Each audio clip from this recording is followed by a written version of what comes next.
अऊज़ुबिल्लाहि मिनश्शैतानिर्रजीम बिस्मिल्लाहिर्रहमानिर्रहीम अस्सलामु अलैकुम वरहमतुल्लाहि वबरकातुहू। आज का जो मेरी वीडियो का मौजू है वो याजूज और माजूज और हज़रत ज़ुल्करनैन, उनके हवाले से है सारा वाक़ियात और हज़रत ज़ुल्करनैन कौन थे, क्या बात थी और याजूज माजूज कौन थे, उनकी नस्ल क्या थी। तो ये जो वाक़या है ये थोड़ा तवील वाक़या है, लेकिन इसको हम पार्टों में बयान करूँगा और पार्टों में इसकी वीडियो में डालूँगा। बिस्मिल्लाहिर्रहमानिर्रहीम। हज़रत ज़ुल्करनैन अलैहिस्सलाम के नाब व निस्ब के मुताल्लिक़ मौरख़ीन से मुख्तलिफ़ अक़वाल मनक़ूल हैं। इस सिलसिले में अज़ीम आलिमुद्दीन हज़रत ज़ुल्करनैन अलैहिस्सलाम के नाम के मुताल्लिक़ हज़रत अली मुर्तज़ा अलैहिस्सलाम फरमाते हैं इनका नाम अब्दुल्ला था। हज़रत वहाब बिन मुतबा फरमाते हैं इनका नाम सिकंदर था। मोहम्मद बिन अली बिन हुसैन फरमाते हैं इनका नाम अब्बास था। इब्ने अबी खुशमा ने इनका नाम मुसअब बिन जाबर रखा था। ये ज़ुल्करनैन जिनका जिक्र कुरान मजीद में है और वो अबू बकर बिन समी बिन उमर बिन अफ्रीकैन हमरी हैं जिसने ज़मीन के मुशारिक व मगरिब को फ़तह किया। और तिबा हमरी यमनी ने अपने अशार में इस पर फ़िक्र किया है कि मेरे दादा ज़ुल्करनैन मुसलमान थे। ज़ुल्करनैन मेरे दादा मुसलमान बादशाह थे जो बगैर किसी मज़ामत के ज़मीन पर गालिब आ गए और वो किसी करीम बादशाह से बादशाही के असबाब तलाश करने के लिए ज़मीन के मुशारिक व मगरिब तक जा पहुँचे। ये बात आप लोगों ने ज़रूर सुनी होगी कि या पढ़ी होगी कहीं ना कहीं कि हज़रत ज़ुल्करनैन अलैहिस्सलाम जो थे उन्होंने मशरिक़ से लेकर मगरिब तक, मगरिब से लेकर मशरिक़ तक का सफ़र तय किया था।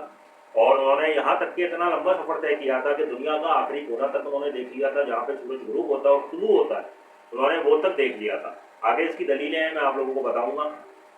उन्होंने ये तक देख लिया था कि सूरज जहाँ गुरूब होता है वहाँ कोई दलदल है, उस दलदल के पास जाकर सूरज गुरूब होता है, मतलब इतनी दुनिया के कोने में वो चले गए थे। आगे चलते हैं। वो एक बूढ़ी औरत का इकलौता बेटा था जिसकी ज़ुल्करनैन के अलावा कोई औलाद न थी।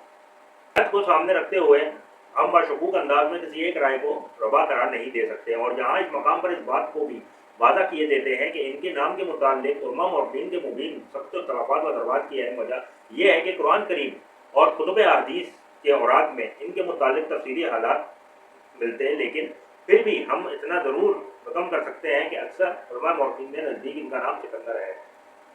इनके नाम के मुताल्लिक़ इख्तिलाफ़ात हैं। बाद उलमा ने फरमाया कि इनका नाम मरज़बान बिन मरज़बा यूनानी है जो यासिफ बिन नूह अलैहिस्सलाम की नस्ल से था।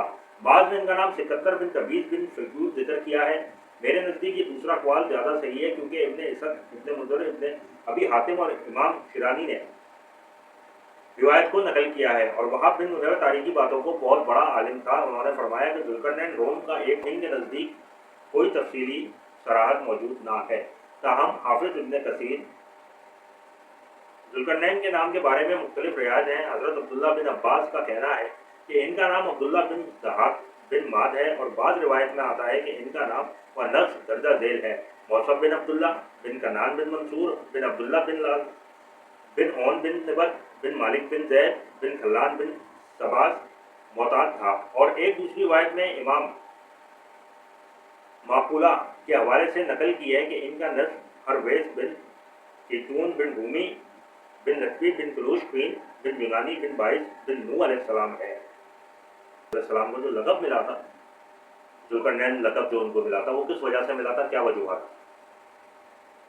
हज़रत अली मुर्तज़ा रज़ियल्लाहु ताला अन्हु का कौल है अल्लाह ने इसको एक कौम की तरफ दावत देने के लिए भेजा तो अहले कौम ने इसके सर की दोनों तरफ 2 ज़रबें लगाईं। इस वजह से इनका नाम ज़ुल्करनैन पड़ गया और इनके साथ अहले कौम ने दूसरे दिन भी ऐसा ही किया। हज़रत अब्दुल्ला बिन अब्बास रज़ियल्लाहु ताला अन्हु फरमाते हैं कि इनके लक़ब ज़ुल्करनैन की वजह यह है कि वो ज़मीन की 2 इंतहाओं की तरफ गए थे और मशरिक़ व मगरिब का सफ़र किया और मशरिक़ और मगरिब का दरमियानी हिस्सा तमाम इनकी मुमलिकत में था। और ये भी कहा गया है कि इसके सर की दोनों जानिब पीतल से बने हुए 2 सींग थे, यानी इनके सर पर पीतल से बना हुआ एक खोल था। इसने रात ख्वाब देखा कि वो सूरज की दोनों अतराफ को थामे हुए है। तो जब उन्होंने ये किस्सा अपनी कौम को सुनाया उन्होंने इस पर इनका नाम ज़ुल्करनैन रख दिया, इसलिए कि इसके सर में दोनों जानिब सींग के मुशाबत तांबे की मिसल व वजूद उभरे। फारस के बादशाह थे तो वो इस वजह से कि रोम फारस की दोनों अतराफ पहाड़ी इलाके की वजह से बुलंद है जिनको करनान कहा जाता है, इसलिए ان دونوں سلطنتوں کے بادشاہوں کا نام ذوالقرنین تھا۔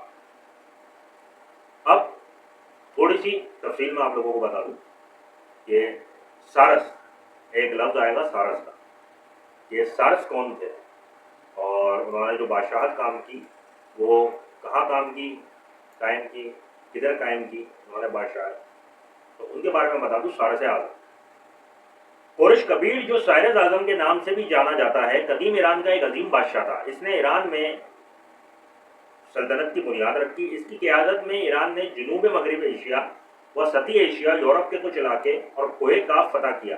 مغرب میں بحر روم اور دریائے نیل سے لے کر مشرق میں دریائے سندھ تک کا علاقہ فتح کر کے سائرس نے اس سے وقت تک کی تاریخ کی عظیم ترین سلطنت قائم کی۔ سائرس کو یہودیت میں بھی احترام کی نظر سے دیکھا جاتا ہے، کیونکہ اس نے بابل فتح کر کے یہودیوں کو آزاد کیا تھا جو اس وقت سلطنت بابل کے غلام تھے۔ اس بادشاہ کے بارے میں یہ غالب گمان رکھا جاتا ہے کہ حضرت ذوالقرنین کا مصداق یہی ہے۔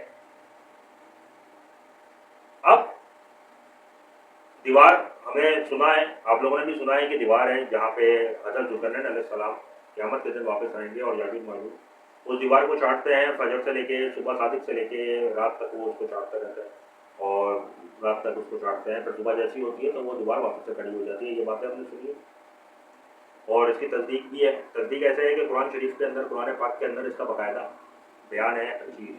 یاجوج ماجوج کی دو قومیں تھیں، دو نسلیں تھیں اور انہوں نے کیا تباکاریاں کی تھی، کیا کی تھی، کیا نہیں کی تھی، وہ سب میں آپ لوگوں کو آگے بتاؤں۔ اب دیوار چین، حضرت عیسیٰ علیہ السلام کی پیدائش سے تقریباً 200 سال قبل چین کے بادشاہ چن شی ہونگ نے اپنے ملک کو دشمنوں کے حملوں سے محفوظ کرنے کے لیے شمالی سرحد پر ایک دیوار بنانے کی خواہش کی۔ اس دیوار کی ابتدا چین اور منگوچوں کی سرحد کے پاس سے کی گئی۔ چین نے دشمن اس زمانے میں ہن اور تاتار تھے جو وسط ایشیا میں کافی طاقتور سمجھے جاتے تھے۔ یہ دیوار خلیج یا پٹنگ سے منگولیا اور تبت کے سرحدی علاقے تک پھیلی ہوئی ہے۔ اس کی لمبائی تقریباً 1500 میل ہے اور یہ 20 سے لے کر 30 فٹ تک اونچی ہے۔ چوڑائی نیچے سے 25 فٹ اور اوپر سے 12 فٹ کے قریب ہے۔ ہر 200 گز کے فاصلے پر پہرے داروں کے لیے مضبوط پناہ گاہ بنی ہوئی ہے۔ بعض اہل قلم کا یہ کہنا ہے کہ صدر ذوالقرنین کی صفات اسی دیوار پر ہوگی اور اسی دیوار کے پیچھے یاجوج ماجوج کو قید کیا ہوا ہے۔